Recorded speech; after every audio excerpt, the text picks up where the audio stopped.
pas faire 15 ans. Ça résume bien les faits et il n'y a pas des mots trop crus. Voilà, donc c'est assez bien pour une vidéo. Donc voilà.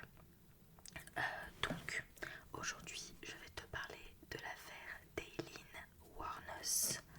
Donc je prends appui sur un livre que j'ai acheté sur Amazon il y a des années, Les tueurs habitent à côté de Alexandre Bonny, qui retrace les faits d'à peu près 18 tueurs en série.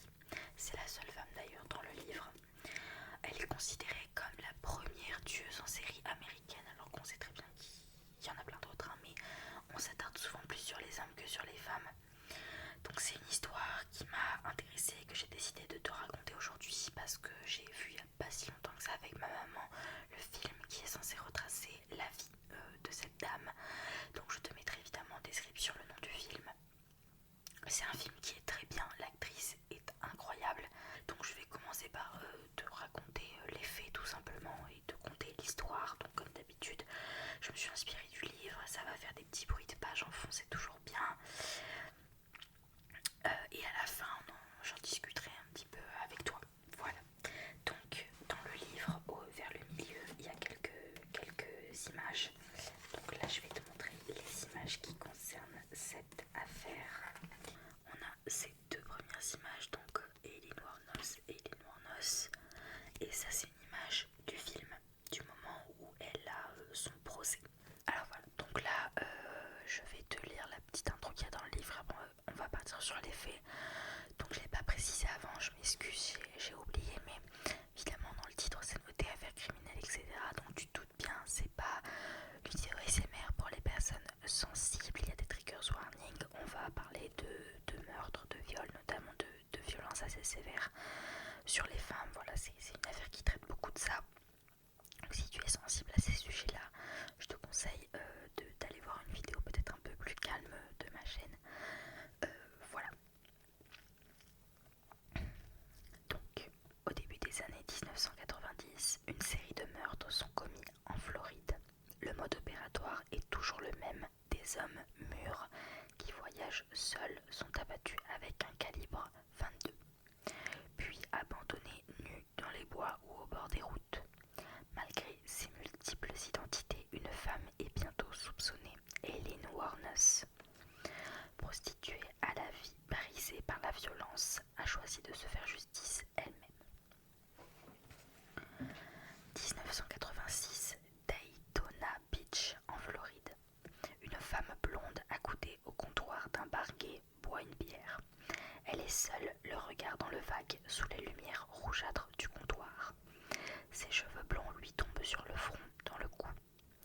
Elle les écarte du revers de la main, son visage carré et expressif est parfois traversé de tics nerveux. Plusieurs verres vides couvrent déjà le comptoir. Soudain, une autre femme pénètre dans le bar. Elle est rousse, massive, d'une démarche décidée. Elle s'approche du comptoir, quelques minutes passent, puis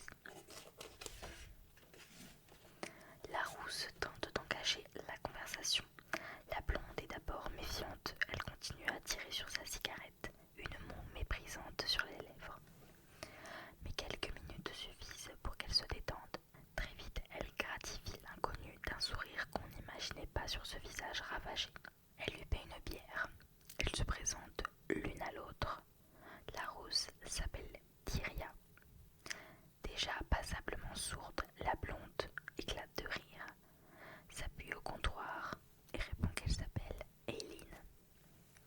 Il est tard, le bar va bientôt fermer. Depuis plusieurs heures, les deux femmes parlent et boivent. Elles sont de plus en plus avachies sur le comptoir. Parfois, l'une d'elles, dans un éclat de rire traînant, s'appuie sur l'épaule de l'autre. Alors qu'elles ne se connaissent que depuis quelques heures, elles semblent déjà se raconter leur vie dans les moindres détails. Le patron du bar, qui attend avec impatience que ses dernières clientes agitées quittent les lieux pour pouvoir fermer, saisit des bribes de leur conversation. La rousse est femme de chambre dans un motel. Elle n'a que 24 ans, il lui en aurait donné au moins 30. Il ne comprend pas bien ce que fait la blonde, seulement qu'elle vient du Michigan et qu'elle traîne depuis un moment dans la région. Tard dans la nuit, les deux femmes s'en vont bras dessus bras dessous, éméchées et joyeuses. Le patron est soulagé de fermer le bar derrière elle, sans qu'il sache vraiment pourquoi quelque chose dans ce tandem lui paraît inquiétant. La femme blonde s'appelle Aileen Wuornos. Ce soir-là, dans ce bar de Daytona Beach, elle est au bout du rouleau. Et si elle boit bière sur bière, c'est avant tout pour s'assommer et ne plus se réveiller. La conversation, puis la nuit, passée avec une inconnue qui, pour une fois, s'intéresse à elle, c'est un nouvel espoir. La rousse s'appelle Tyria Moore. Très vite, elle quitte son emploi de femme de chambre pour s'installer avec Aileen. Entre elles naît une véritable complicité, une amitié qui se transforme vite en amour. Dee et Lee, comme elles aiment à se surnommer, entament une existence nomade et chaotique. Aileen, qui se prostitue depuis des années, prend Tyria sous son aile et commence à l'entretenir. Mais marquée par la vie, elle n'est plus toute jeune. Pour subsister, elle est obligée de tout accepter, y compris les demandes les plus humiliantes, voire les plus violentes. Elle le fait pour Tyria, pour survivre, mais en elle monte une haine de plus en plus difficile à contrôler. Désormais, elle se sent responsable de sa compagne, et pour garder Tyria auprès d'elle, elle est prête à tout. 1er décembre 1989, comté de Volusia. Aileen fait du stop. Elle attend depuis des heures. Elle n'a pas toujours de quoi payer le motel et il leur arrive de plus en plus souvent de squatter des granges ou de dormir dans les bois. L'hiver est rude et Aileen sent qu'elles ne pourront plus tenir très longtemps à ce rythme-là. Il faut qu'elle trouve de l'argent. La nuit est tombée maintenant. Il fait noir sur la route déserte. Aileen grelotte. Soudain, elle est éblouie par des phares. Une Cadillac freine à quelques mètres d'elle. Elle se met à courir. L'homme au volant baisse sa vitre. Il la jauge un instant. Même si elle n'est pas très séduisante, Aileen a l'air d'une fille qui ne fait pas d'histoire. Elle ressemble à une paumée parmi d'autres. Personne ne se méfie d'elle. Elle s'assoit à côté du conducteur. La Cadillac roule un moment dans la nuit. L'homme est silencieux. Aileen l'observe en coin. Elle connaît bien ces hommes-là. Sûrement un commerçant ou un représentant qui roule la nuit à la recherche de compagnie pendant que sa femme l'attend à la maison avec les enfants. Mais celui-ci n'est pas loquace. Et dans cette nuit froide, elle se surprend à avoir peur. Soudain, la Cadillac s'arrête sur le bord de la route. L'homme se tourne vers elle. Très vite, il se montre entreprenant. Aileen y est habituée. Souvent, elle accepte de coucher pour de l'argent avec les hommes qui la prennent en stop. C'est même devenu depuis quelque temps l'un de ses seuls moyens de revenus. Mais celui-ci est brutal, autoritaire. Il la saisit violemment par le bras. Aileen se débat. Il serre encore plus fort. La violence monte dans la voiture. L'homme serge un nom sur elle. Elle libère son bras droit et parvient à sortir de sa poche un calibre 22. Elle brandit son revolver, le met en joue et tire, projetant une gerbe de sang noirâtre sur la vitre. La main crispée sur la gâchette, elle ne semble plus contrôler ses gestes. Elle tire de nouveau cette fois dans le torse de l'homme dont on ne distingue plus le visage. Le sang gicle dans l'habitacle de la voiture. À chaque impact, le corps est agité de soubresauts. Plus rien ne semble arrêter sa folie meurtrière. Elle ne se calme que quand l'homme méconnaissable est totalement immobile. Aileen sort de la voiture, très agitée. Elle fait quelques pas puis fouille le cadavre. Ses mains sont couvertes de sang. Elle vide son portefeuille et fourre les billets dans sa poche. Puis elle entreprend de déplacer la Cadillac. Quand elle rentre au motel où Tyria l'attend, Aileen est au bord de l'hystérie. Elle racontera ce soir-là à Tyria que l'homme voulait la violer, qu'elle l'a tuée et qu'elle a laissé la Cadillac. Tyria ne l'écoute pas. Elle pressentait sûrement qu'elle finirait par en arriver là. Mais maintenant que c'est fait, elle préfère fermer les yeux. Dorénavant, Aileen gardera pour elle ses activités nocturnes. Le 13 décembre 1989, deux individus cherchent de la ferraille le long d'une route proche de l'Interstate 75, au nord de Daytona Beach, en Floride. Soudain, l'un d'eux sursaute. Il y a quelque chose dans les fourrés. Les deux hommes s'approchent. Un tapis, abîmé par l'humidité, à moitié recouvert de feuilles mortes,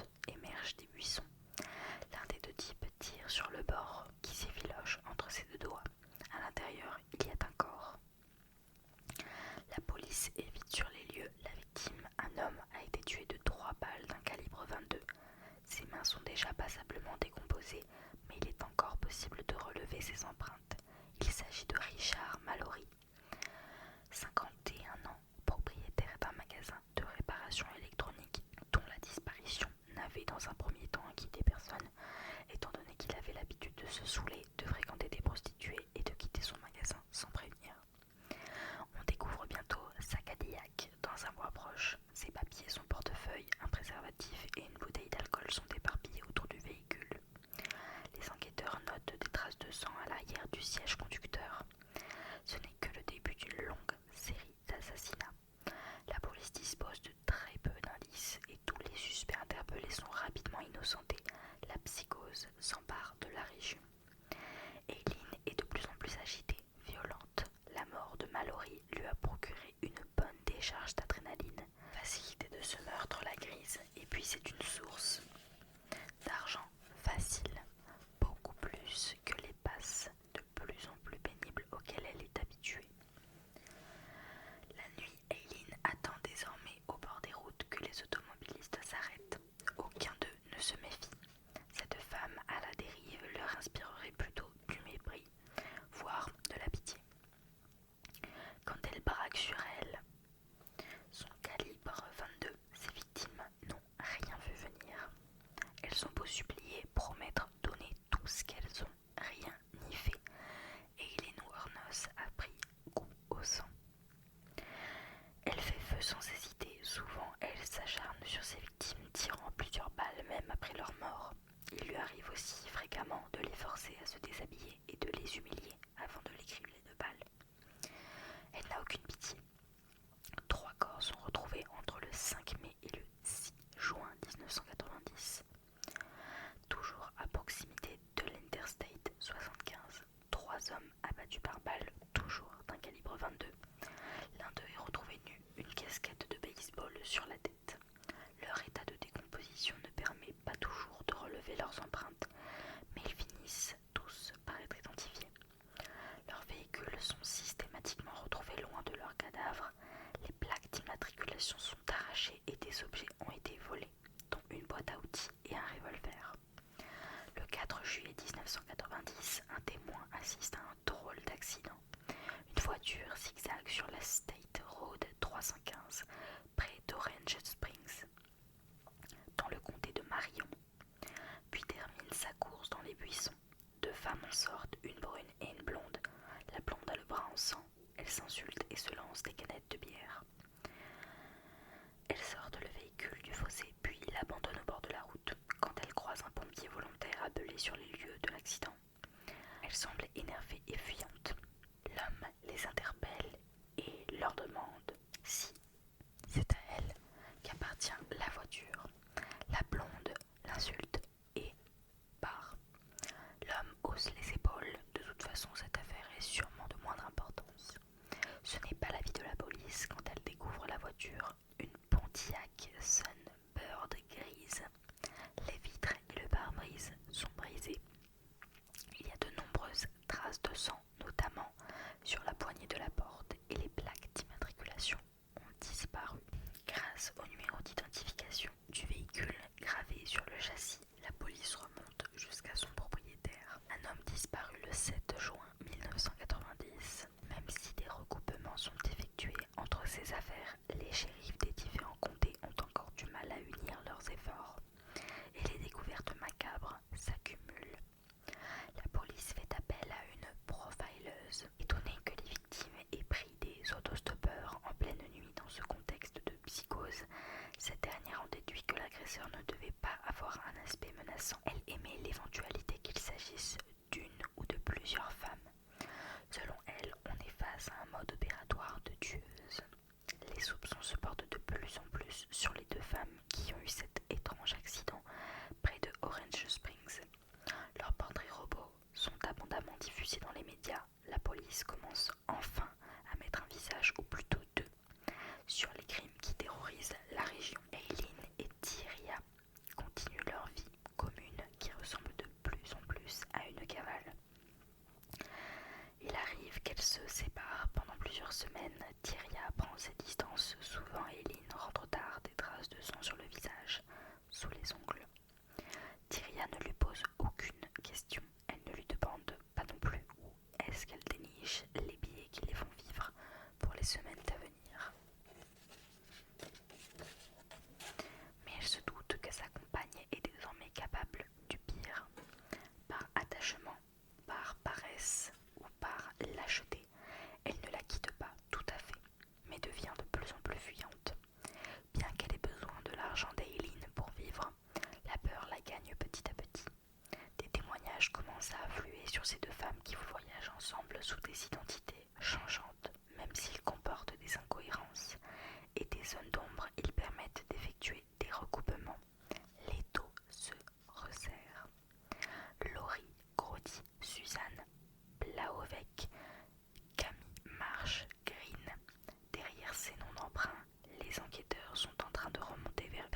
n'assume plus l'horreur qu'elle devine petit à petit. Elle se détache. Eileen ne sait pas vraiment si elles se reverront un jour. Pour oublier, elle ingurgite tristement une quantité impressionnante de bière quand deux enquêteurs en civil se rapprochent petit à petit et tentent d'engager une conversation avec elle. Ils lui proposent un verre. Eileen tourne à peine la tête. Trop défaite pour être sur la défensive, elle ne semble vraiment pas prête à faire connaissance. Les deux enquêteurs insistent pour lui offrir une bière et Eileen les dévisage longuement sans répondre. Au moment où une communication commençait à s'établir, des policiers locaux surgissent dans le bar, l'empoignent et la font sortir de force. Elle était recherchée dans cette localité pour un autre délit. Les enquêteurs ne savent plus quoi faire. Si cette femme est arrêtée tout de suite, il sera beaucoup plus difficile de lui arracher des informations. Pour l'instant, ils n'en savent pas assez pour l'inculper. Le shérif du comté de Volusia donne l'ordre par téléphone de ne surtout pas l'arrêter. Les policiers la laissent donc partir. Le lendemain, les enquêteurs en civil la retrouvent dans un bar de bikers, le Last Resort. Elle semble un peu plus en confiance. Ils sont bien obligés de constater qu'elle tient mieux l'alcool qu'eux. Mais ses rares confidences semblent incohérentes. Leur dit notamment: vous savez, en désignant une clé qu'elle porte au cou, cet objet, eh bien, il ouvre l'histoire de ma vie. Les enquêteurs restent perplexes, c'est la seule information qu'ils parviendront à obtenir d'elle ce soir-là. Les 2 jours suivants, ils reviennent avec des micros sur eux. Même si elle est de plus en plus amicale, elle ne leur en dévoile pas davantage. Devant l'arrivée imminente de dizaines de bikers dans le bar, la police préfère ne pas prendre de risques et décide de précipiter l'arrestation. L'un des policiers en civil propose à Eileen de venir prendre une douche dans sa chambre au motel. Elle hésite, puis accepte. Lorsqu'ils sortent du bar, Larry Ozerpa, du bureau du shérif du comté de Volusia, l'arrête pour port d'armes illégales, sans prévenir les médias ni mentionner les meurtres. Il ne veut pas le faire avant d'avoir trouvé l'arme du crime et localisé Thierry Amour. Quelque chose lui dit qu'Eileen n'a pas agi seule, même si elle est peut-être l'unique meurtrière. Il est certain que quelque chose dans la relation entre ces deux femmes est au cœur du mobile des crimes.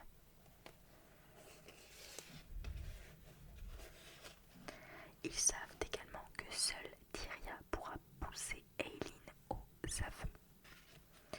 Thierry Amour, qui vit à présent avec sa sœur en Pennsylvanie, accepte très vite de coopérer. Elle dit être au courant de ses agissements depuis le meurtre de Richard Mallory. Ne voulant pas la dénoncer par peur de représailles, elle préférait en apprendre le moins possible. Elle disait toujours qu'elle ne me ferait pas de mal, mais en fait on ne peut pas lui faire confiance, déclara-t-elle. Les policiers mettent tout point une stratégie pour obtenir les aveux d'Eileen. Tyria devra contacter son amie en prison et lui dire qu'elle a peur d'être accusée à tort des meurtres. Misant sur l'affection qu'Eileen lui porte, il pense que cette dernière avouera tout pour la protéger. Et ils ont raison. Elle n'évoque d'abord les meurtres que de manière codée, mais Tyria insiste jusqu'à ce qu'Eileen mentionne la clé dont elle avait déjà parlé aux policiers en civil.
s'imposer et subsistait que de se servir de son corps.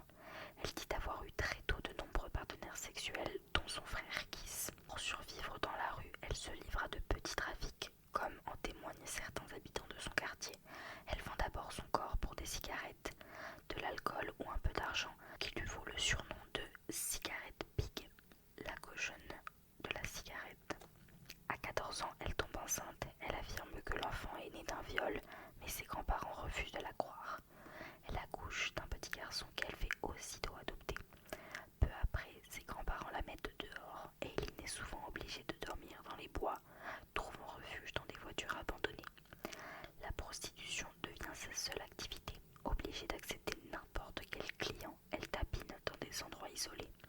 Elle subit souvent des mauvais traitements. En 1971, sa grand-mère meurt d'une cirrhose. 2 ans plus tard, son grand-père se suicide et son frère Kiss meurt d'un cancer.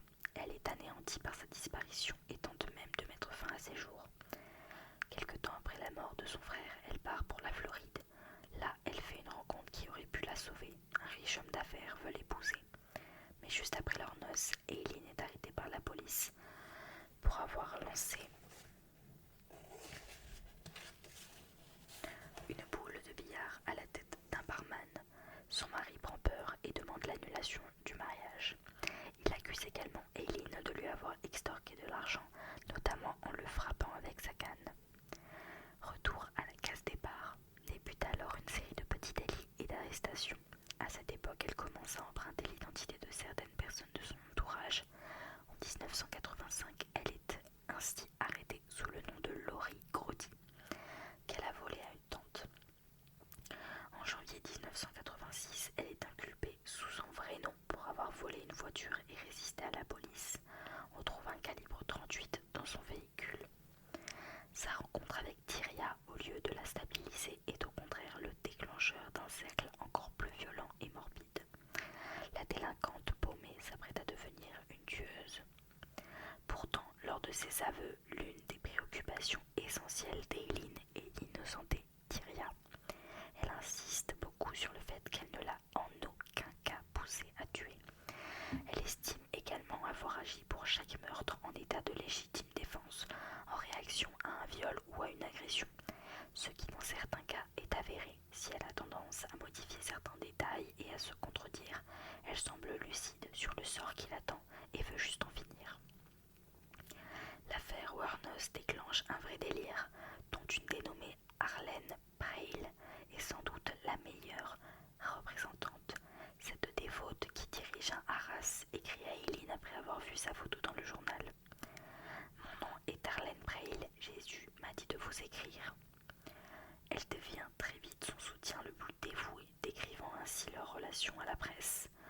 Nous sommes comme Jonathan et David dans la Bible. Une grande partie de moi est en prison avec elle. Chacune sait en permanence ce que l'autre pense ou ressent. Elle entame auprès des médias une véritable campagne de réhabilitation, la décrivant comme une femme fondamentalement bonne, une victime. Elle accuse Tyria Moore, la police et les avocats d'être les véritables responsables de sa déchéance. Le 22 novembre 1991, elle finit avec son époux par adopter légalement Eileen, précisant qu'elle agit selon une injonction de Dieu. Le procès d'Eileen Wuornos commence le 14 janvier 1992. Tyria Moore vient témoigner. Elle enfonce son ex-compagne, expliquant à la cour qu'elle n'était ni émue, ni repentante, ni sous l'emprise d'alcool quand elle lui a dit avoir tué Mallory. Elle ne lui adresse pas un regard. Sur le banc des accusés, Eileen est dévastée. Se voir ainsi trahie par Tyria est ce qui peut lui faire le plus de mal. Si ce procès est historique, c'est qu'Eileen Wuornos est vite considérée comme l'une des premières femmes serial killers. Pourtant, elle est loin d'être la seule à avoir assassiné de nombreuses personnes. Mais ce qui impressionne, c'est la brutalité de son mode opératoire. La plupart des femmes accusées de crimes en série, comme Audrey Hailey, mère au foyer bien sous tout rapport qui empoisonna plusieurs personnes de son entourage, ou Bobby Sue Terrell, qui fit des injections mortelles à de nombreux malades dans une clinique, se sont en effet distinguées par leur discrétion.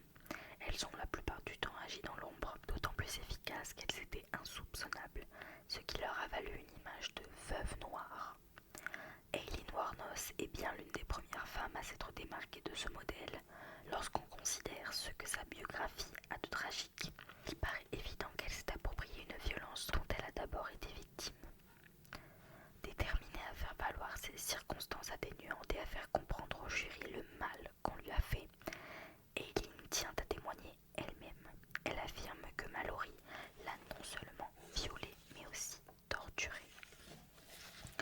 Le procureur la pousse dans ses retranchements. Elle est de moins en moins crédible et s'énerve lorsque l'on met en lumière ses propres contradictions. Seule témoin de la défense, elle ne fait que s'enfoncer davantage. Le 27 janvier 1992, elle est déclarée coupable de meurtre au premier degré.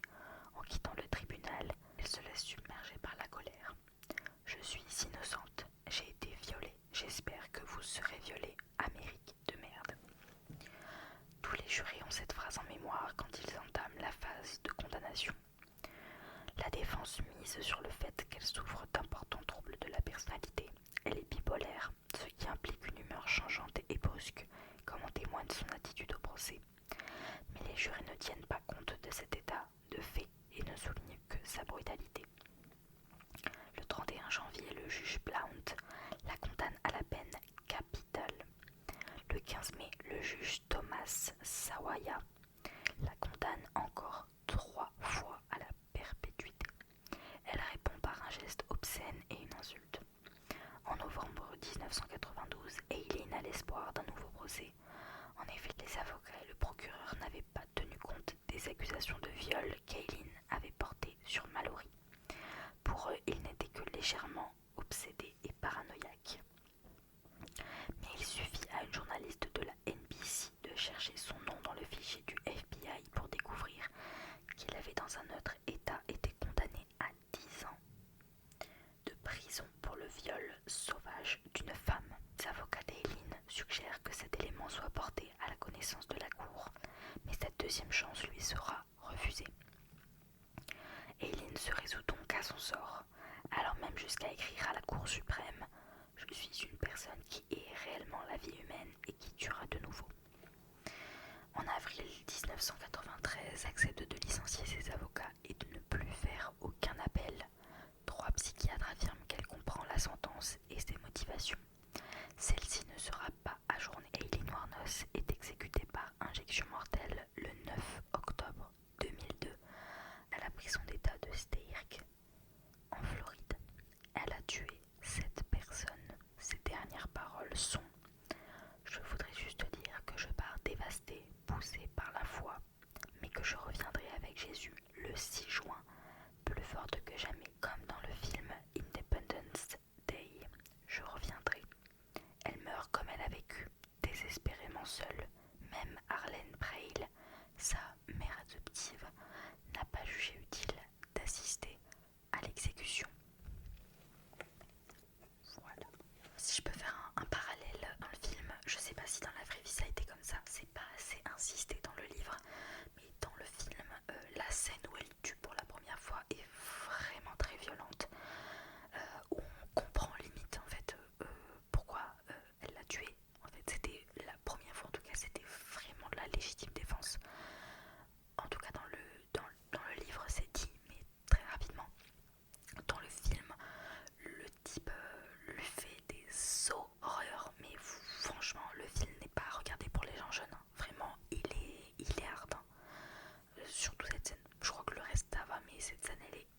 commence à péter un plomb parce que